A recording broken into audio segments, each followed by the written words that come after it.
Hi, I'm Jenny from the plot, and this is not my plot. I have come to South Wales to see my friend Mo and Nick.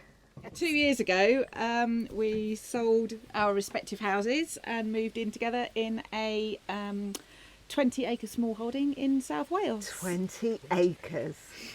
Can you imagine? 20 acres. It's a very big allotment plot. That is a very big allotment plot. And not all of it is like, it's not all like farmland, is it? No, so we've got 10 acres of woodland and then we've got 3 meadows and sort of outbuildings. So you're growing things, aren't you? Tell us about all the things that you're growing. One of the goals is to try and not to be self-sufficient, but to grow enough here to keep us in fruit and veg for at least 6 months of the year. Wow.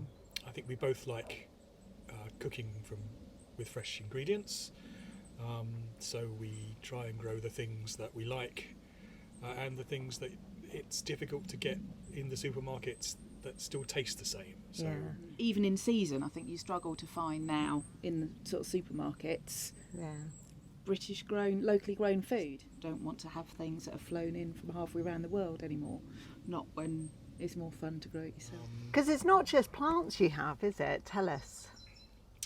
So at the moment we've got What else do you look we've got after? chickens for eggs. So we'd had some of those back in Oxfordshire because we sort of had a few in the garden back when COVID hit. We got 4 chickens just before lockdown, which was great. But here we've got rescue hens who are lovely. They've got such a nice temperament. And we're currently up to 6. But yeah, we get fresh eggs every day, which is really fantastic. we had bees this year, which was something I've always wanted to do. It's been not as successful as I hoped. We had a swarm at the start of the really hot weather. My first year as a beekeeper, so the first I knew of it was when they were up in the tree and disappearing over the neighbours. So half your bees Yes, just decided to up to sticks and move. And buzz off, as they say. Ungrateful little so-and-sos, honestly.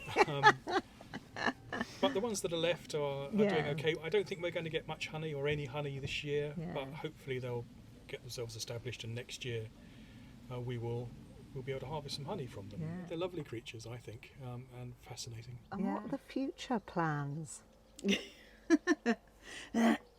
So the future plans is hopefully next year we'd like to get some goats. Goats! Next year's animal.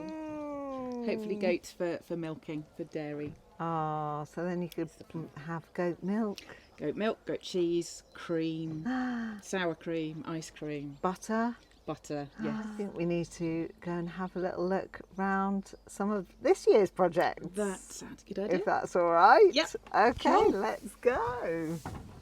Last year's project was putting in the polytunnel to extend the growing season and really give us a space that the rain was keeping off a bit more.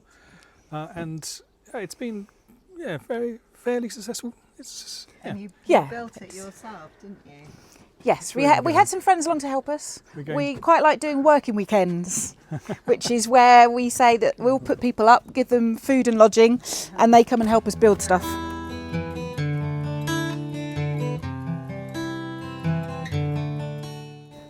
So we've put the polytunnel in the big field. So this is 2.5 acres. This field, yes. And it's a wildflower meadow. So in this bed we've got carrots, parsnips and then rocket in the centre. And this is the first year actually we've been able to actually grow carrots that look like carrots. You want to reveal? Yes. Hey! Oh, what a whopper! I could win prizes for that. Because we leave the door open for ventilation, the birds come in. In fact, there's a few birds that roost in here overnight now. They sort of roost up on the sticks. And when you open the door in the morning, you quite often get inundated with birds. Perpetual spinach. Yes. Oh, is this Beetroot. big one at the back? Perpetually growing, I think, is probably a better way of putting it. We use the leaves and the stem like Celery. And the leaves just go on the top and wilt down, get mixed in. Discovered a favourite sort of recipe at the moment, or since we've started growing this, is to do it with spaghetti, but you do olive oil, and then you sort of technically melt anchovies in the olive oil, and then you chop up the stem like celery, and then sort of slowly cook that down till it's soft. Then you add the leaves, and then you just stir in pasta. And oh my word, that's amazing. Every so often I grow some chilies, and this year every chili plant germinated. I have they started them on Boxing Day up in the house from seed, and because it's been a warm year, everyone's germinated and they've all done really well. So we've got this is a jalapeno. They're just beginning to get their crackly skin on them. Large lemon, I think these go bright yellow. Yes, there's one down there. Ooh. Oh, look at There's the a colour bright of yellow that. one. So there's 3 of those. I think these are Cristal, so these stay white, same family but slightly different flavour profile.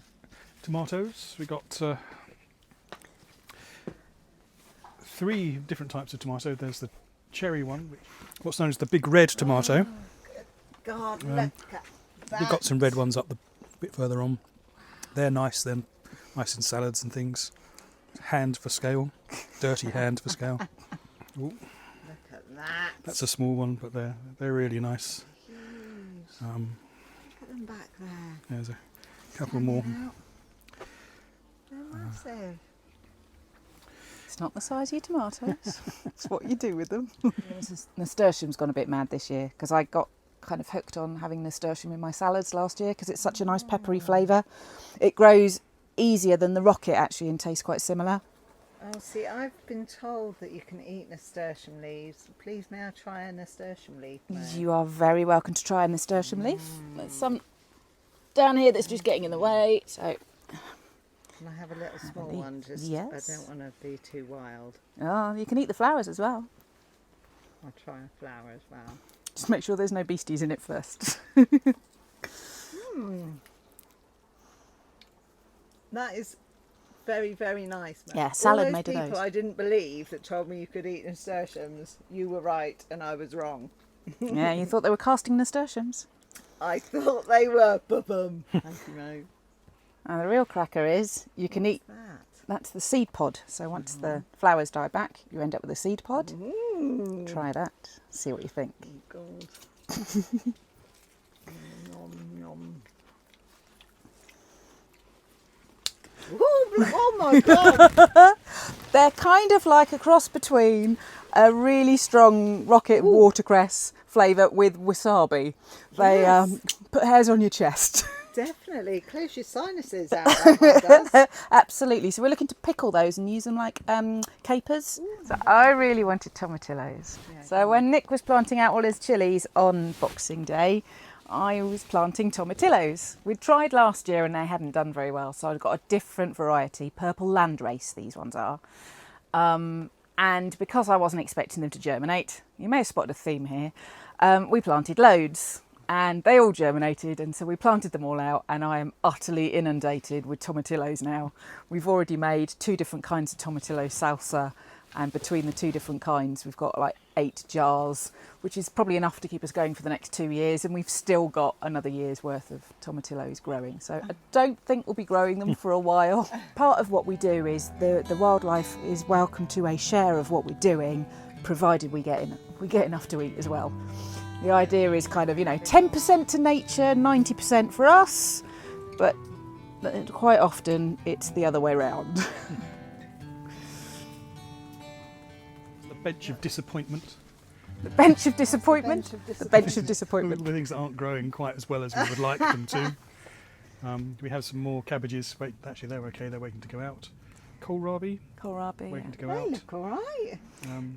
Radishes that we should have eaten. Long time ago. That was an experiment that we had a few of and then forgot about. I don't think this bench looks disappointing at all. Well, I the think next it's bit's Come and have a look at the beyond. lettuces. That's supposed to be the cut and come again lettuce. Oh, well, And they've, maybe don't. yeah, that just hasn't Well, come at all, has it? okay, That we looks can more like call a that the lichen. tray of disappointment. That's all. So the plan was to do 3 sisters. So that is a Native American growing practice where you have the three sisters are corn, beans and pumpkin.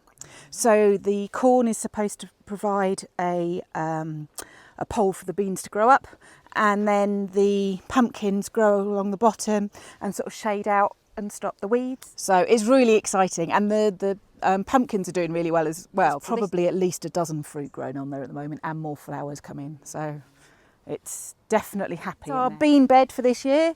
So we have Inca pea beans, so that's the little purple and white ones. They're half purple, half white. Those are the ones that you gave to me, Mo. Yes. So that's what's growing on my plot. The last one is borlotti. So these ones are doing really well. So we've got big red pods on that one. So the idea about these is to dry them and then have it during the winter. Well, this is the hop experiment. I have a plan to brew my own beer at some point. So I've got 6 varieties of hops and a 7th wildcard variety of hop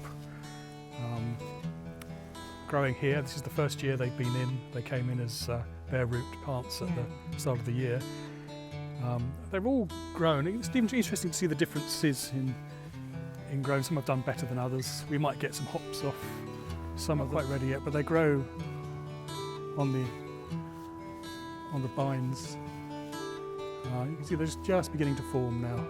Right, did you say you wanted to see the bees? It's a bit of a hike.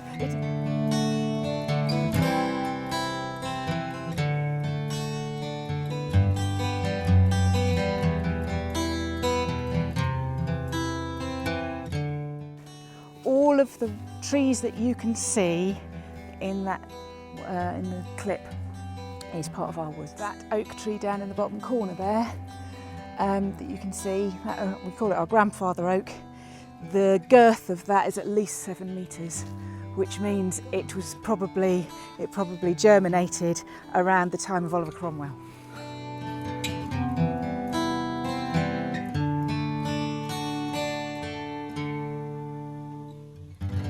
So this is the little field. Still pretty big, Mo. 0.8 acres. Oh. Not even an acre, teeny.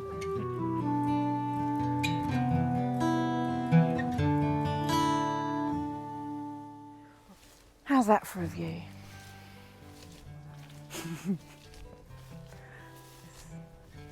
Stunning. It does not get old. I've been here for 2 years and every day I'm like, oh my God, we live here, it's wonderful. Do not regret it for a second. There's not a lot of bee action today, I'm afraid, because it's a little bit colder, and I think the amount of foraging around has dropped off. Just don't stand in front of the hive, you'll be all right. Come around this side. You can see them coming in and out.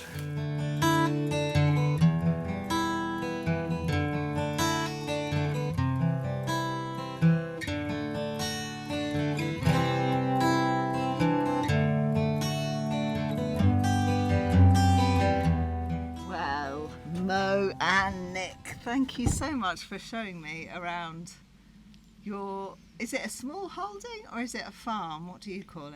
It's a small holding. We're not big enough to be a farm. Lots of paperwork. Have your lives changed since moving here? That's exactly you. Oh, sorry. I spent many years working in IT, working in London and then in Bristol. And this is completely different. I'm a lot fitter than I used to be. I have a lot more stamina for stomping up and down the hill. Chopping down 10 trees. Chopping down the tree, well, as we need to. I mean, I think that's one of the things about having woodland is you need to know how to manage it.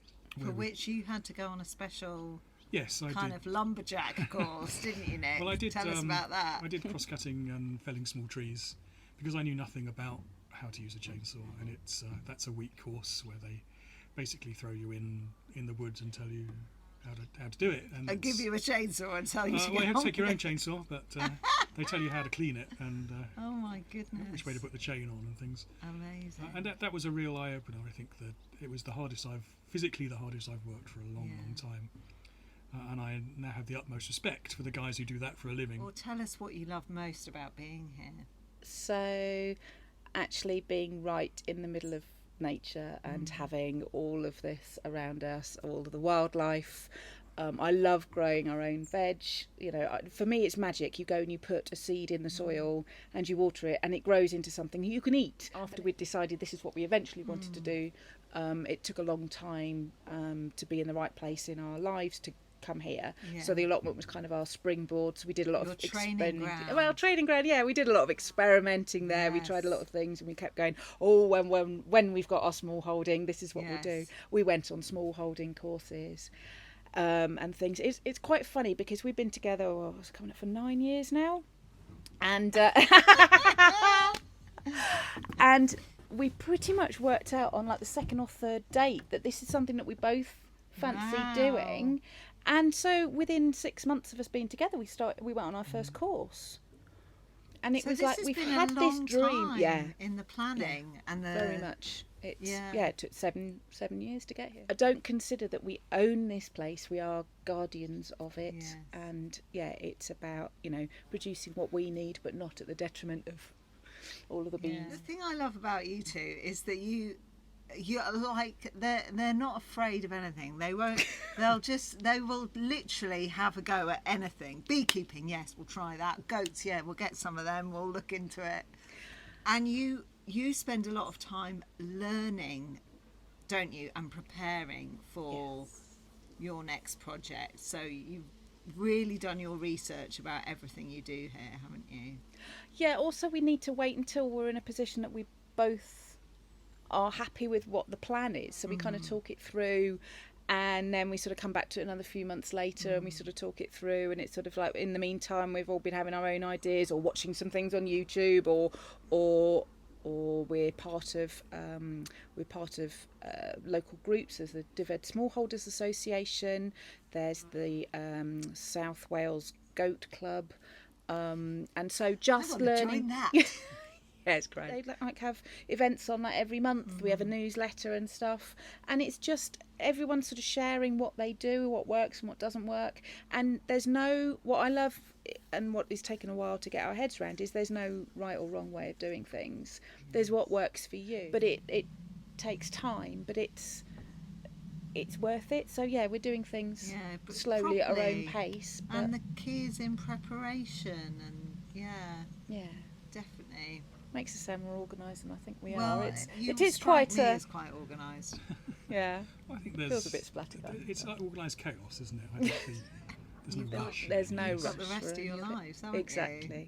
Exactly. How lovely is that? And we don't want it to ever feel a chore.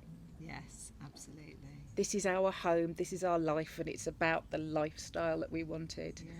Yeah. I wake up every morning and I just pinch myself. I feel so lucky to be here, and I just you're incredibly lucky, the pair of you, to be here, but this place is also very, very lucky to have you guys looking after it, and it's just gorgeous, and it has a very special atmosphere down here. So thank you for joining us. Thank you for having me. To come Anytime. back when we've got the goats. Yes. The next Part two. episode Chaos. will be We're chasing them around the woodland going, oh, come back. will be the goat episode.